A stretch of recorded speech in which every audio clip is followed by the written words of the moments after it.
Hello, everyone. My name is AKHERE AKHIGBE, and I'm a graduate student of Community Development at Prairie A&M University. And the topic of my presentation today is the ancestry and origin of the AKHIGBE dynasty. Today, I'm going to walk you through how the AKHIGBE as a family originated from my fourth generation through my grandparents to my parents and to myself. But first, I'm going to start with myself and I'm going to walk you backwards and how this all began. But first, it will be important to state here that the AKHIGBE dynasty originates from a place called O'Hare, spelled O-H-E. From the Owe sound is said to be in the Eastern Central Local Government area of Edo State, Nigeria. Now, the Asian people are rooted in a blend of royalty, prophetic naming traditions, agrarian life, and the spiritual leadership. The Akigbe's lineage spans several generations of hunters, farmers, Christian leaders, entrepreneurs, and professionals. Now, this history I'm about to share with you traces its ancestry from myself to my parents, to my grandparents, and to my great grandparents. Now, let's look at the origin of the Asian people. The Asian people of Nigeria are a southern Nigerian ethnic group located primarily in the present day Asian land in Edo State, with a rich history of migration, monarchy, spirituality, and vibrant artistic traditions. Their culture blends deep rooted traditional beliefs and practices with later Christian influences expressed through festivals, communal rites, and distinctive masquerade dances such as the Igbabolenimi dance. A brief history of the Asian people. The Asian people inhabited the savanna forest belt in central area of Edo State, Nigeria, and historically organized themselves into about 30 to 35 semi-independent kingdoms, each headed by a man known as the Onoje. The word Onoje, transcribed into English, means a king, meaning we had up to 30 to 35 kingdoms, all headed by different kings. And these kings are all known by the name Onoje. And like you can see from the right hand part, this is how they dress. This is how the Onoje, the king of these communities, dress. They dress in royalty. They dress in such splendor that when you see them, you know for a truth that they carry the weight and the authority of the people. Now, the, the oral history and historical research traces their formation to both indigenous settlers and waves of migrants, especially from the Benin Empire, who moved northeast to escape political and ritual restrictions in the 15th century, giving rise to the name Asan, often glossed as refugee or those who fled. Now, the Asian politics maintained close cultural and military ties with the Benin Empire, but jealously guarded their autonomy, sometimes supplying soldiers to the Benin Kingdom in wars, while at other times resisting imperial or external incursions. Now, in the 19th century, Northern Asian communities faced repeated slave raids and religious incursions from the Nupe forces. And by the late 19th and the early 20th centuries, Asian land like the Benin Kingdom was conquered and incorporated into the British colonial rule, later becoming part of the independent Nigeria in 1960. Some of our traditions and beliefs. The traditional Asian religion is centered on a supreme creator known as God, often aligned conceptually with the Edo Osenobua, and a pantheon of lesser deities, ancestral spirits, and nature spirits, and mediate between the divine and human realms. Like you can see from the pictures here, these are semi-gods. These are little gods that our people believed in. The Asian people believe in serving the ancestral gods.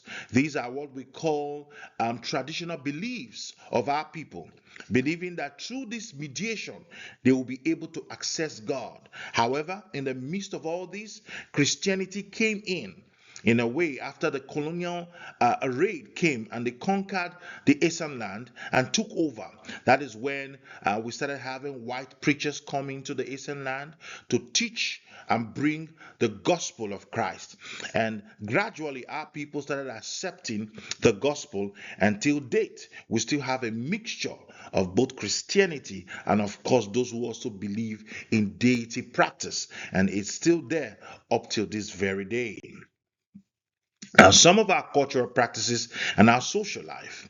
Now, the Asian society is traditionally organized around extended families, age grades, and village communities, with strong emphasis on respect for elders, communal labor, and mutual aid.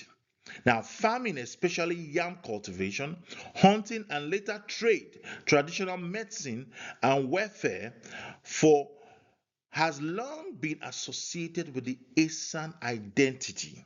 Now, culturally, Asian people are known for rich oral literature, spanning from proverbs to foretales to praise, and of course, poetry. Elaborate chieftaincy and coronation rites for the Onoje, and distinctive marriage and burial ceremonies that reinforce kingship has always been a tradition and cultural practice of the Asian people. Now, the foodways are important makers of identity as well. We have special dishes that is that is particularly known to the Asian people, such as the pounded yam, with soups such as the ogbono soup and the famous black soup, often eaten with bushmeat. These are also widely celebrated in most of our celebrations in the Asian land, be it a wedding, be it a burial, be it a coronation, or be it a chieftaincy coronation.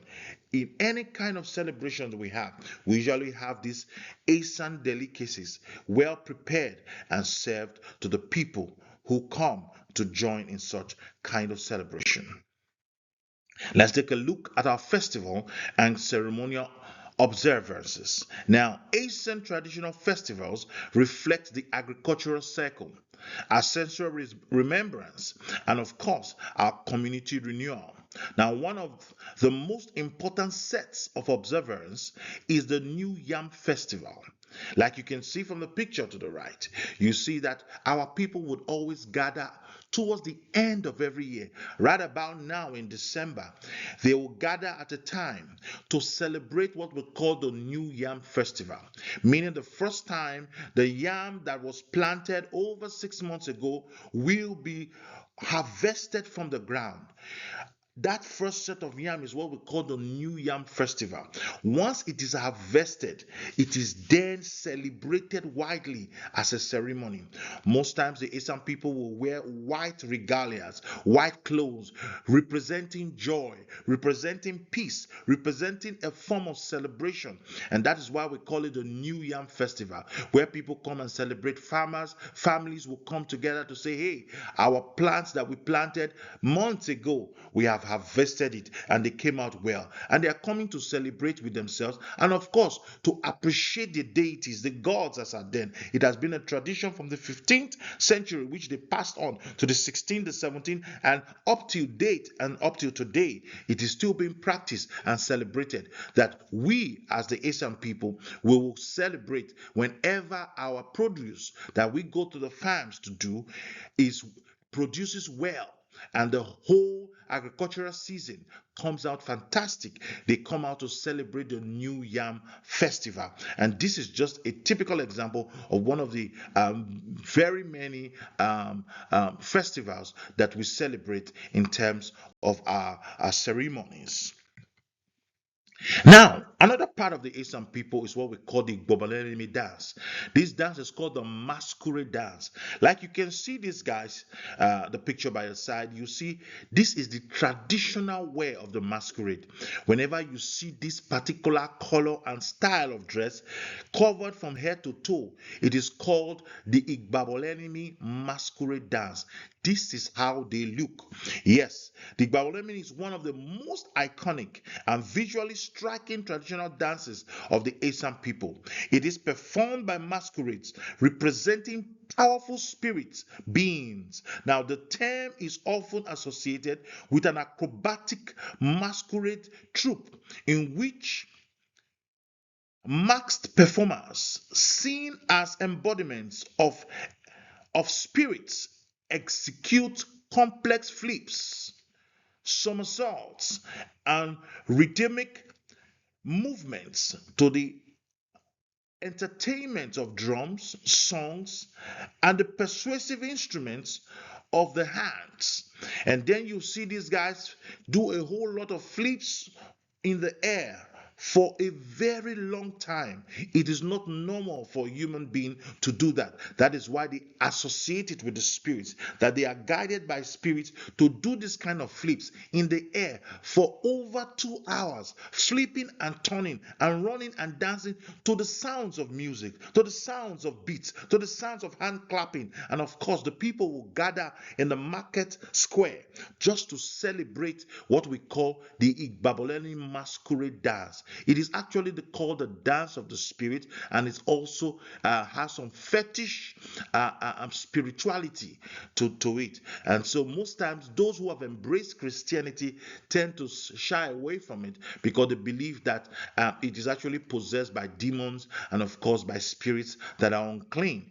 But this is one of our traditions, and this dance is one of our signature when it comes to the Asian people in the central part of Edo State, Nigeria. Now we come to the AKHIGBE family, our tree diagram. It started with our forefathers called Imafidon. His name was Imafidon, the great grandfather, and two half grandfather called AKHIGBE. One of his sons was called AKHIGBE. His third son actually was called AKHIGBE. And of course, he gave birth to my father and his generation. And my father's generation started with his first elder brother and the AKHIGBE's first son called Irete AKHIGBE. The second one called Vincent, otherwise known as Fada AKHIGBE. And the third one called Izibili AKHIGBE. And of course, my father, who was the fourth, was called Anthony Ehigboche AKHIGBE.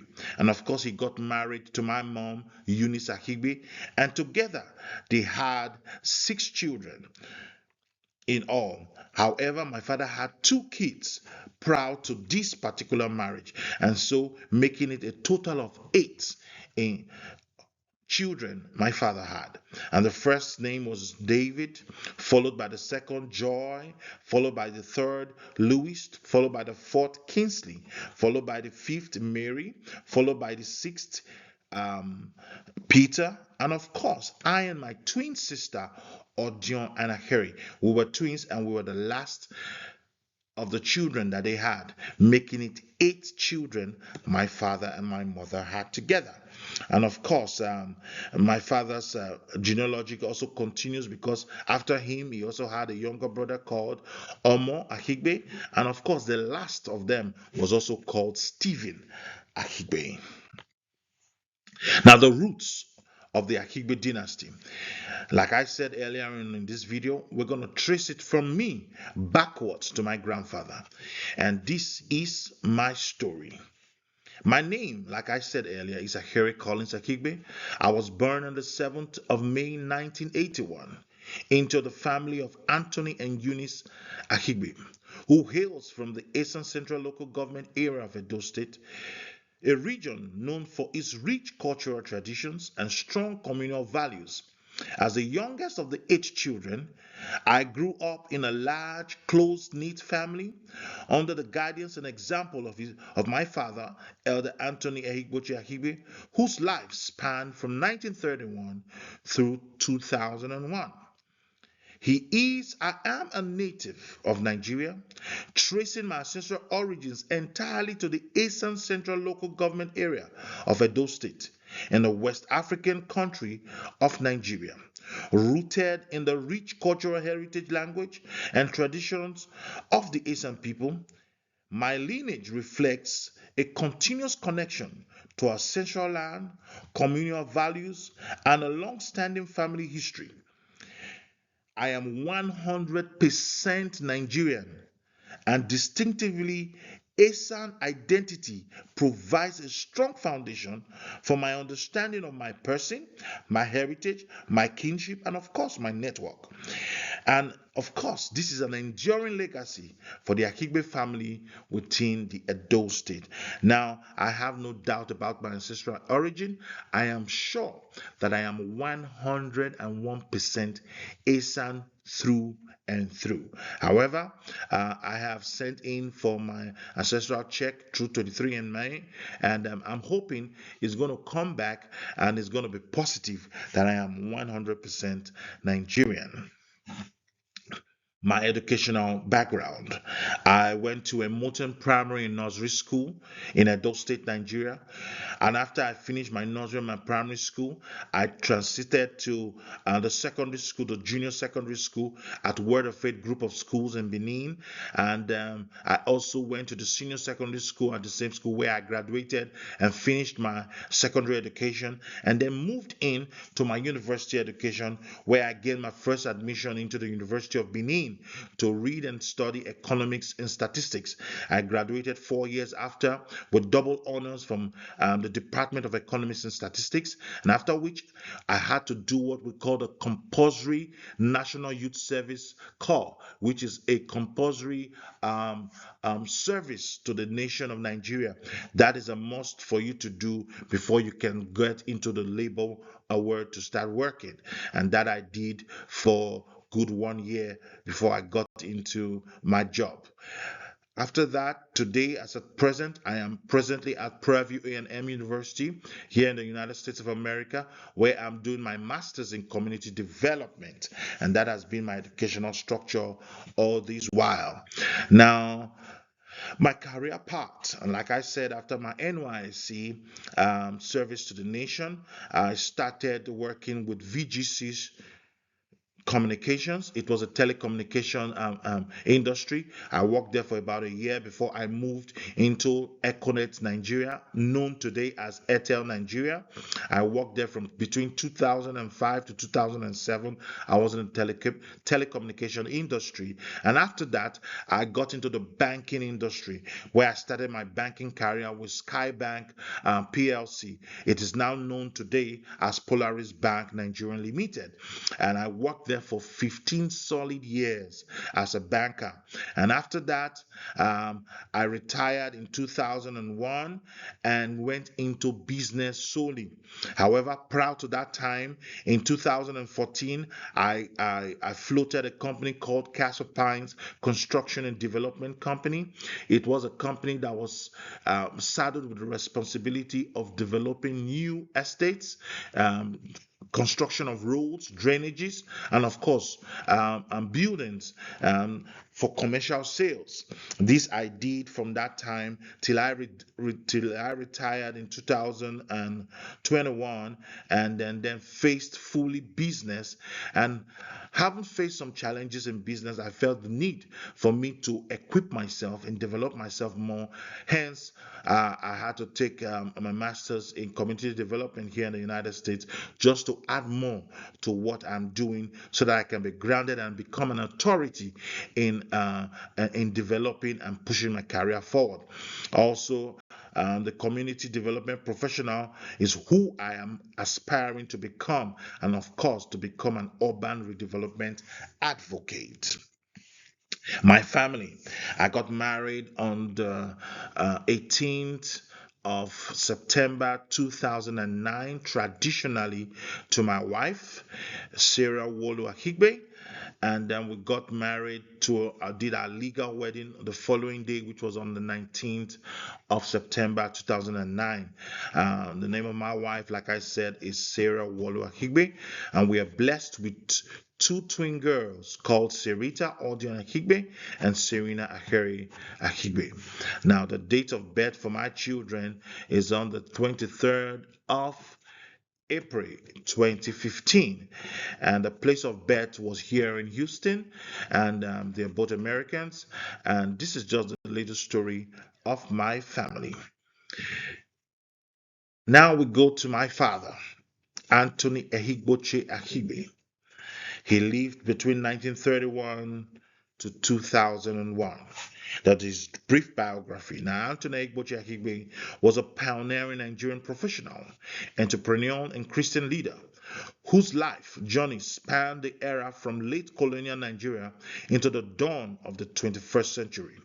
Born into the AKHIGBE family of AKHERE, Uwesa, an Eastern Central Local Government area of Edo State, he rose from a humble rural background and lack of formal schooling to become a regional manager for a multinational pharmaceutical company, a respected businessman, and an ordained elder in the Church of God Mission International. He was laid to rest on September 28, 2001, in his hometown of AKHERE, Uwesan, affirming his enduring connection to his ancestral roots. Anthony Ehigboche AKHIGBE was the fourth son in the lineage of AKHIGBE, a family whose identity is steeped in both royal heritage and evocative names. His grandfather, Imafidon, meaning I did not do bad, was a renowned hunter from the royal family of the Asan kingdom, embedding the family's line within the traditional aristocracy and hunter warrior culture of the Asian people. The name AKHIGBE means this one cannot be killed, and that name arose from a history of tragic infant mortality in which several children born before his father died at birth, and it was given as a prophetic declaration of survival and resilience over death and adversity. Anthony Ehigboche AKHIGBE, his career path.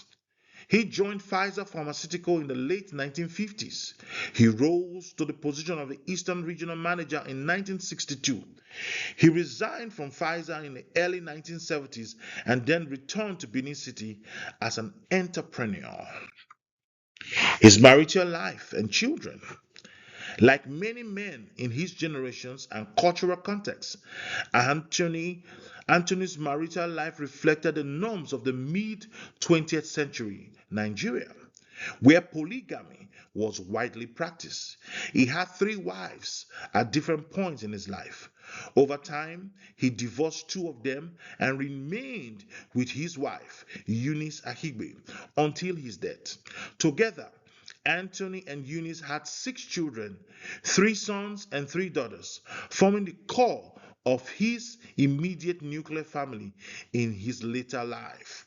In addition to the six children with Eunice, Anthony had two other children from his earlier marriage. Altogether, he was the father of eight children, and through them, his lineage continues to multiply into branches. His role as a husband and as a father coexisted with growing leadership in both business and church, making him a central figure within the extended AKHIGBE family and within his community. As a Christian leader, my father, when he returned back to Benin City in the early 70s, he encountered Christ. Through the ministry of Archbishop Benson Idahosa of blessed memory, he gave his life to Christ and became a Christian. This was when he started abiding to the tenets of Christianity, believing that a man should have one wife. And so, gradually, he tried to introduce Christ to his wives, and those who couldn't accept Christ gave up in the marriage and, of course, ended up divorcing him and going out there to continue their lives.